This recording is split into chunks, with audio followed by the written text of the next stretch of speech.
Hey, a few drops in that bucket, those drops add up. You never know, that thing could fill up quickly. Drops in the bucket, next on this episode of the Gratitude Journal podcast. This is the Gratitude Journal podcast.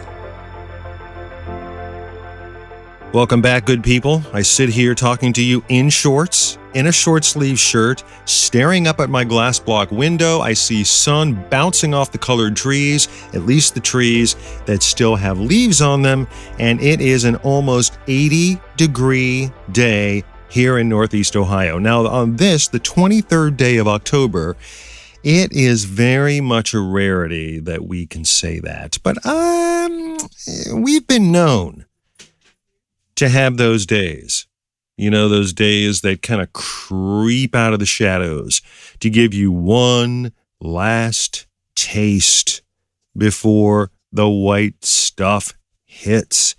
And this is one of those times. So I spent a little bit of time raking. I'll go over leaves here in a little bit. I hate leaves. And I'll have to do some more this weekend, but our warm weather goes away. Our reality check comes into full bloom tomorrow. So we're soaking it up, living in the moment, being all zen-y, and just trying to, just bask in the wonder of now. And that's exactly what we're going to try to do. I hope you have been safe and healthy. I am putting my safety and my health at risk a little later today. When I venture out to the restaurant, I agreed to help. I know there's stupidity and there's danger in that decision, and it's one that I'm regretting.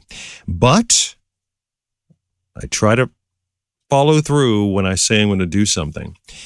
Earlier in the week, I agreed to help out at the restaurant again.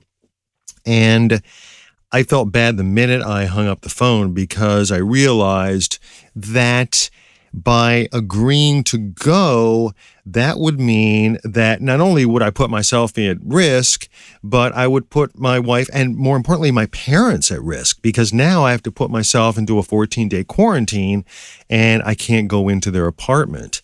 So I made a mental note today that I'm helping out tonight, and I'm helping out for 1 or maybe 2 nights next week, and then that's going to be it, because then I will have to set my 14-day counter before I can be assured that I'm okay and that I could actually enter their apartment with mask, at least to say hello and drop off goodies. So it was a very tough decision for me to do that. I could use the bucks, but they kind of called 3-4 times last week on the weekend and said, listen, I'm really in a bind. I'm trying to hire somebody for these positions. I know you don't want to work, but can you help us out? Can you help me out? I mean, they were kind of like in desperation mode, and I felt kind of bad. And so I agreed to do it. So that's what I'm trying to mentally prepare myself. I'm going to wear dual masks. I don't know that I can talk to people for 3 or 4 hours in dual masks, but I'm going to give it a try. I've already been assured that my particular size of rubber gloves are in stock at the restaurant, and I don't have to bring my own. So I'm really trying to do everything that I can do to ward off the dreaded COVID. And the good thing about this 80-degree day is that the garage doors can be open and people can sit outside and the air can at least be somewhat filtrated until the rains hit later in the evening. So that's what I'm banking on. That's my logic. And you can disagree or agree. At this point, it doesn't really matter because I kind of made my decision and I can't really go back on it, even though I've gone back on decisions. And so as the afternoon goes on, who knows? Maybe I'll change my mind. I did get out a little bit yesterday to do some leaves. We've had really, really rainy weather. In fact, certain portions of Northeast Ohio have set records for rainfall. And so after painting our decks and squeezing it in, I mean, really, we finished. It went through like a couple of hours of drying, and then we had sort of a rainstorm. And really, the rain really hasn't stopped. It's been off and on. It's been kind of damp and chilly and just really yucky weather. And I have not had a chance to do anything with leaves, and the leaves have been piling up and piling up and piling up, and our house sits on a corner lot surrounded by a lot of foliage, and the trees produce a lot of leaves, and we're usually doing some kind of raking, probably from early October into really later November. And because some of these trees don't release their leaves. And in our neighborhood, as I'm sure is the situation in your neighborhood, if you have leaf pickup, we do. Our city offers leaf pickup. We're given one particular day to have all of our leaves pushed onto the curb, which is kind of nice, actually. I mean, I've bagged up some, but really we don't have to do that. We just have to rake them to the side. They lean against the curb, and, a big truck comes by and kind of sucks them up. And so our day is early November, but really some of those leaves may not have fallen by the time the big trucker sucker-upper thing comes by to get the leaves. So it's something that's always in the back of my mind, like I have to do leaves, and it just kind of sucks. But this is the, this is the drama of home ownership. And if leaves are the worst thing about home ownership, then I guess I'm in pretty good company.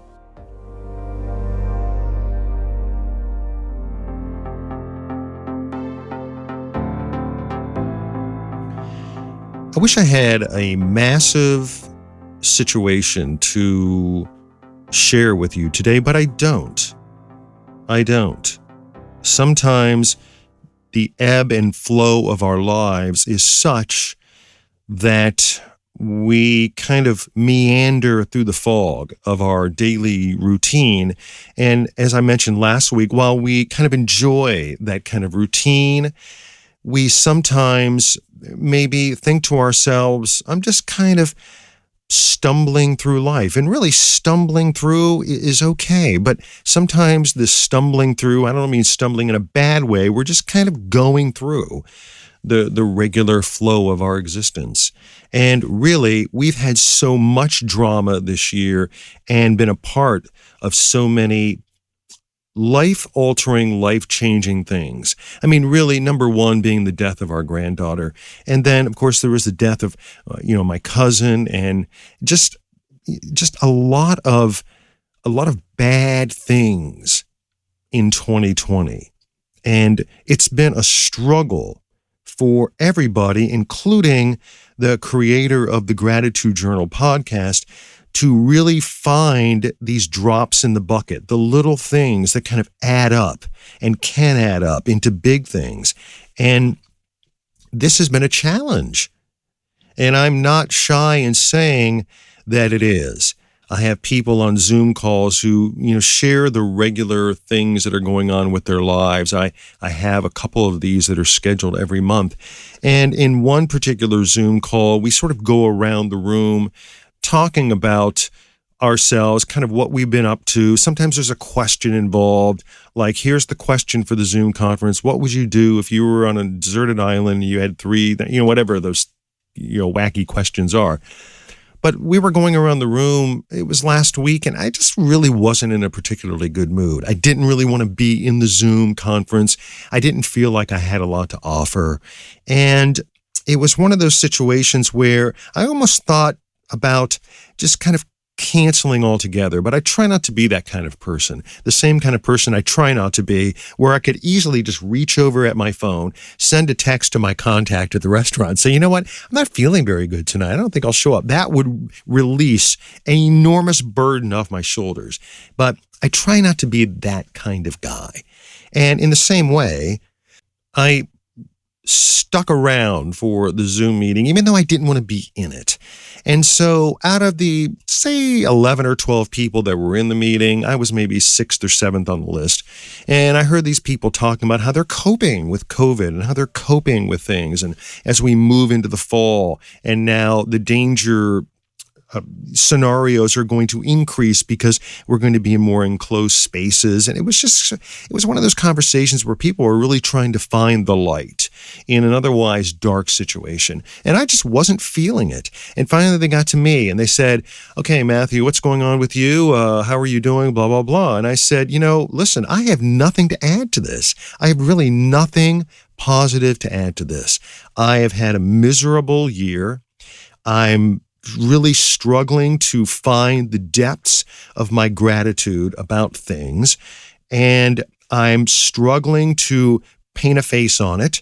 I am normally sort of a glass half empty kind of guy anyway, kind of yearning to be a glass half full kind of guy, but really being a realist about it. And I really have nothing good to share. I really feel like you should just move on to the next person. And I felt free admitting that, but I felt like if we were in a room and not in a Zoom conference, all these eyes would be on me and I would feel the redness creeping into my ears, like embarrassment that I had been that honest about something so. And all of a sudden in the sort of chat section, like in Zoom, you can send these little chat messages either to the group in written form or to an individual. And all these little messages start popping in, to the feed like, Matthew, don't worry about it. It's all good. Matthew, that was really honest of you to share that. Matthew, you're a loved person. Don't let it get you down. Let's rock on. I mean, really, it started to lift me a little bit out of my doldrums that day. And I was really grateful for that Zoom meeting. I mean, I went in like, ugh. And then I emerged thinking, you know what, that was a pretty good time today. That was pretty good. I feel really kind of, a little energized and really a lot more grateful for that.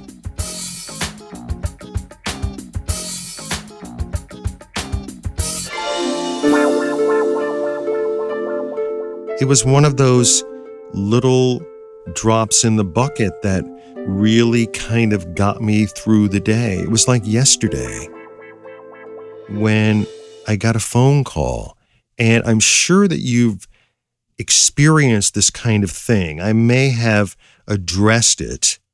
Oh, I'm sure I did address it in an earlier podcast where I feel the need to be more complicit in reaching out to people to show my appreciation. I just think that it not only does me some good mentally and spiritually, but I think that it does other people good as well. And my thoughts and feelings about that were confirmed yesterday when I was upstairs doing something, helping Donna with something, and I left my phone here in the studio. And when I got back, I saw that I had a phone call. And the phone call was from a person in authority of a place where I am involved in helping out with some audio things. And it was the general manager of this entity. And this person left me a message on the phone, and they called to tell me this in person. And my one regret is that I didn't get to hear it in person. And this person basically said, I just heard this latest thing you did, and thank you for your contribution. And I just want to tell you how amazing it is that you're a part of our team, and that the things that you contribute, the work ethic that you have, just a lot of nice things. I won't go into sharing all of those things. And I wish I could play it for you, just to show you how if you received a similar phone message from someone, how that would impact your life at that moment, what it would do for you. And it was one of those drops in the bucket that was just so extraordinary. I mean, it just made my day. It all of the challenges of this project, and admittedly, some areas of my involvement in this project were, I feel, underappreciated. And I have felt underappreciated. That's for another podcast. But this just lifted me out, at least momentarily, from these doldrums that I had been feeling about this year. And it was one of those things that validates my earlier statement about how we sometimes require these things to happen. We need these things to happen. We enjoy these things where people go out of their way to show us their appreciation. And I mean, I was convinced before the phone call, but I'm convinced even more now that these things are vital and crucial, and in a strange way, we kind of thrive on them.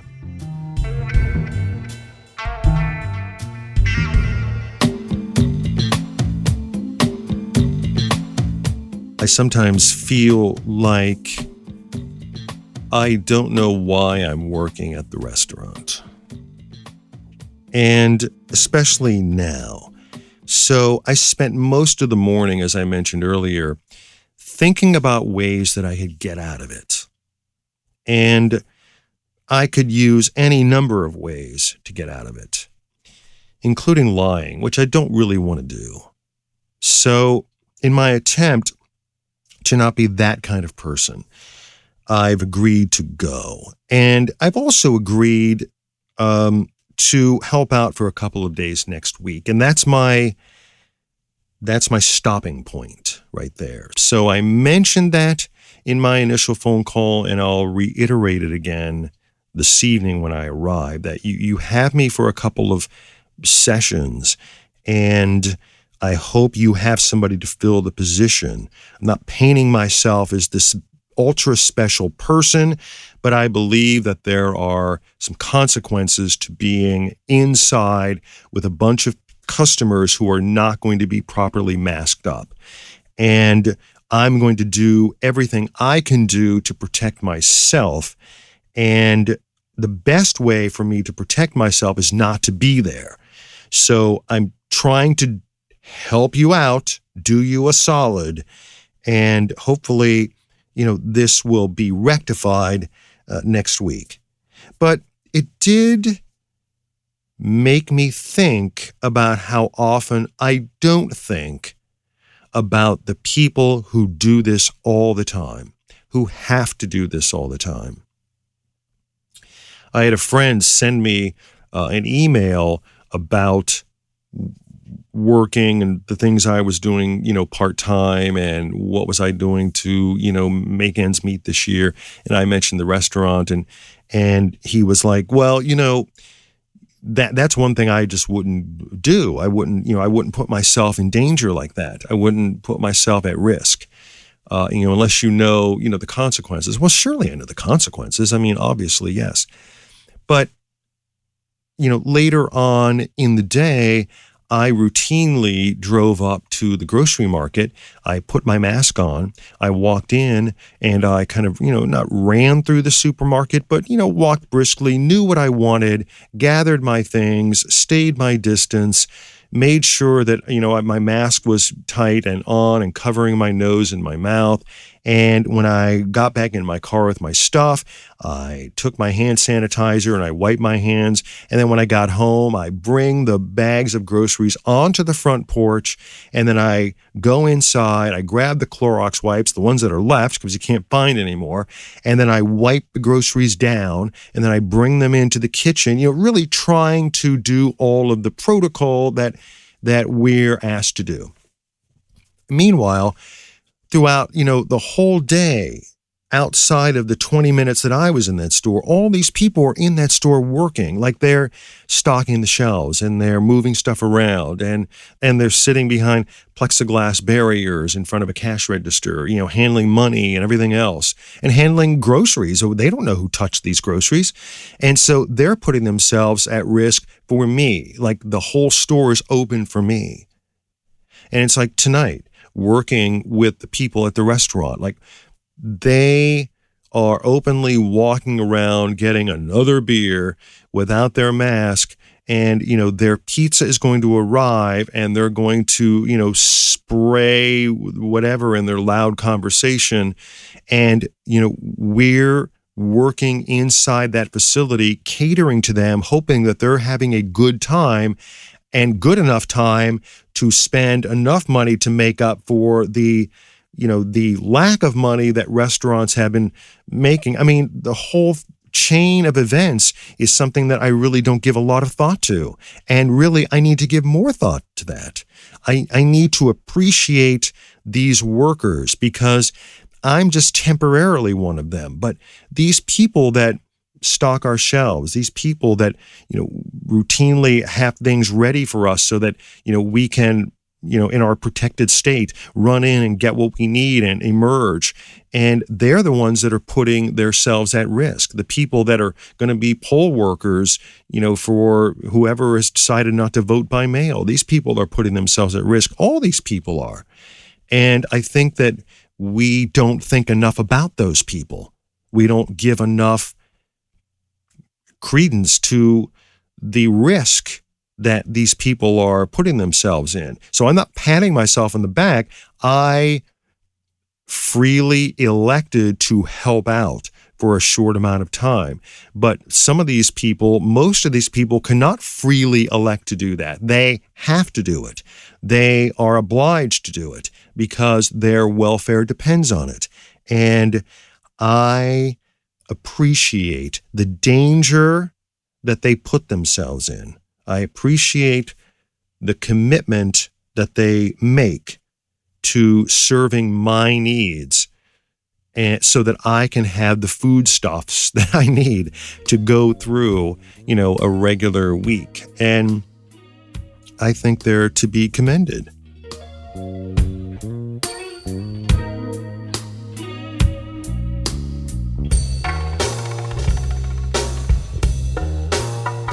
I think I mentioned in a previous podcast that I have had this almost intrinsic need to slim down stuff, to cut down, to downsize.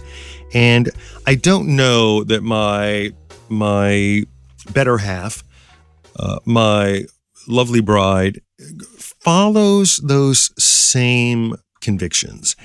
And it could be because it's just an overwhelming task, and it is, and I don't like doing it. But little by little, I've been trying to, put things on Craigslist and put things on eBay. And one of the things that I've been sort of downsizing is my sports memorabilia.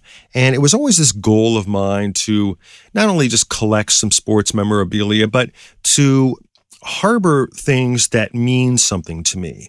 And, for any Cleveland sports fan, the Indians of the 90s was one of the great epic times in Cleveland sports history. And as I looked around my person cave, because I've been hesitant to call it a man cave, I look around the person cave because we both share that space.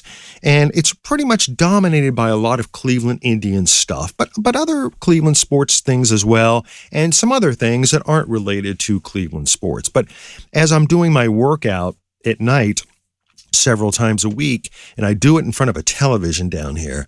And as I'm doing it, I have lots of opportunity to look around at all of the stuff on the walls. And I'm thinking, a lot of this stuff just really doesn't mean anything to me anymore. I mean, one of my prized possessions was a signed poster from Albert Bell. And if you know anything about baseball in the 90s, Albert Bell was an icon in Cleveland sports. He was very controversial. And it was just one of the more exciting times in Cleveland sports. My twin brother and I agree. There was never a more electric time than when Albert Bell was leaving the on-deck circle to go to bat. And there was no walk-up music. There was nothing special except the gonging of a bell. And it was just like you could feel seismic activities inside the ballpark because you never knew what Albert Bell was going to do. Chances are good there was either going to be a home run, it was going to be a hit into the gap, it was going to be something great because he just had some great years here. And when he did these sort of poster signings, and I got one of these posters because I worked for one of the affiliates, it was a prized possession. But as I was doing my workout, I kept kind of thinking to myself, these things that I have don't mean nearly as much to me as they once did.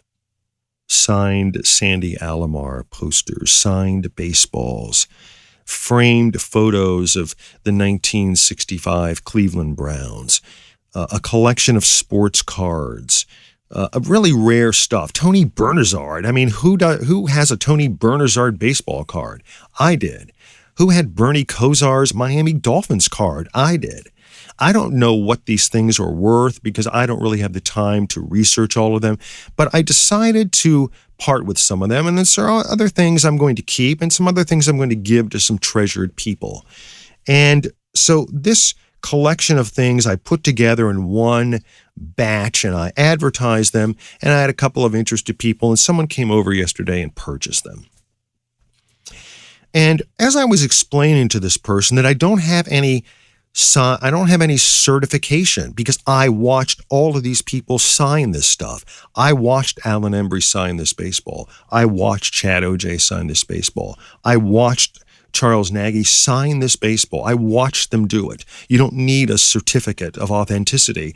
I'm your certificate of authenticity. So he was loving life. He was building his man cave, and he was a big lover of Cleveland sports. So this was a get for him. This was a treasured pickup for him. It was probably worth a lot more to him. He was probably driving away thinking, damn, I suckered that guy. And that's fine. That's fine. But it made me appreciate and be grateful for that time because, one, I have a wife who loves baseball. Two, I got married on a ball diamond. Three, we traveled all around the United States to watch the Cleveland Indians, and it made getting that pennant from that ballpark at the time that much more special because you couldn't get a ticket to a home game. You had to travel if you wanted to see them play, and we traveled a lot to opposing ballparks. Not only did it give us a great opportunity to see other ballparks, but it gave us an appreciation of what we had at home.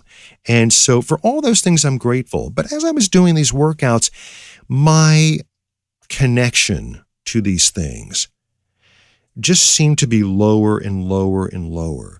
And I was much more grateful for the memory of sitting next to my wife at County Stadium in Milwaukee, or sitting next to my wife at Old Bush Stadium, or sitting next to my wife and going to Old Riverfront Stadium and experiencing those things rather than having the actual memento.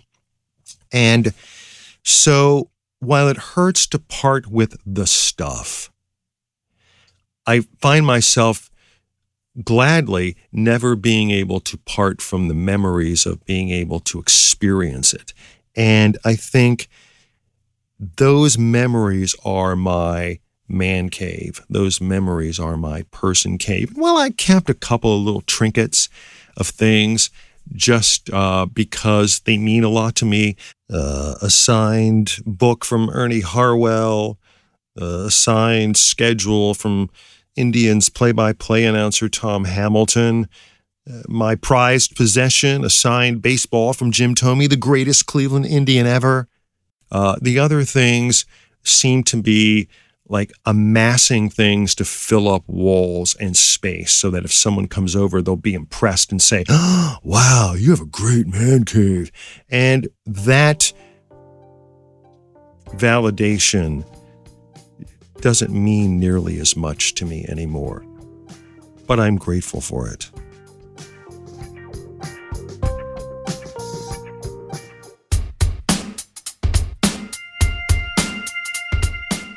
So I consider them little drops in the bucket. And these drops, I hope they add up. I have a big drop to lay on you, hopefully, in coming up podcasts, something that I hope, if it comes to be, will be a nice addition to the Matthew Empire, and hopefully will be a nice bright spot in an otherwise murky year. But details on that down the road. But until then, I want to wish a happy birthday to our great nieces, Hannah and Harper, who are beautiful, gorgeous, lovely. I never get to spend enough time with them, and it's their birthdays today, and I won't be able to do anything for their birthdays, it'll have to be this weekend. Maybe we'll drive down and drop some baskets of goodies off on their back deck so that we don't have contact, with them, because now they have a new little brother. And then they have another gorgeous sister named Poppy. But it's Hannah and Harper's birthdays, and they're lovely, and I love them, and I wish we could spend more time with them. Until then, I hope that you recognize the drops in your buckets. It's not about a bucket list just to reel things off. It's about, accruing these things that we can feel grateful and appreciative for. And they may be little things, but the little things come up sounding big.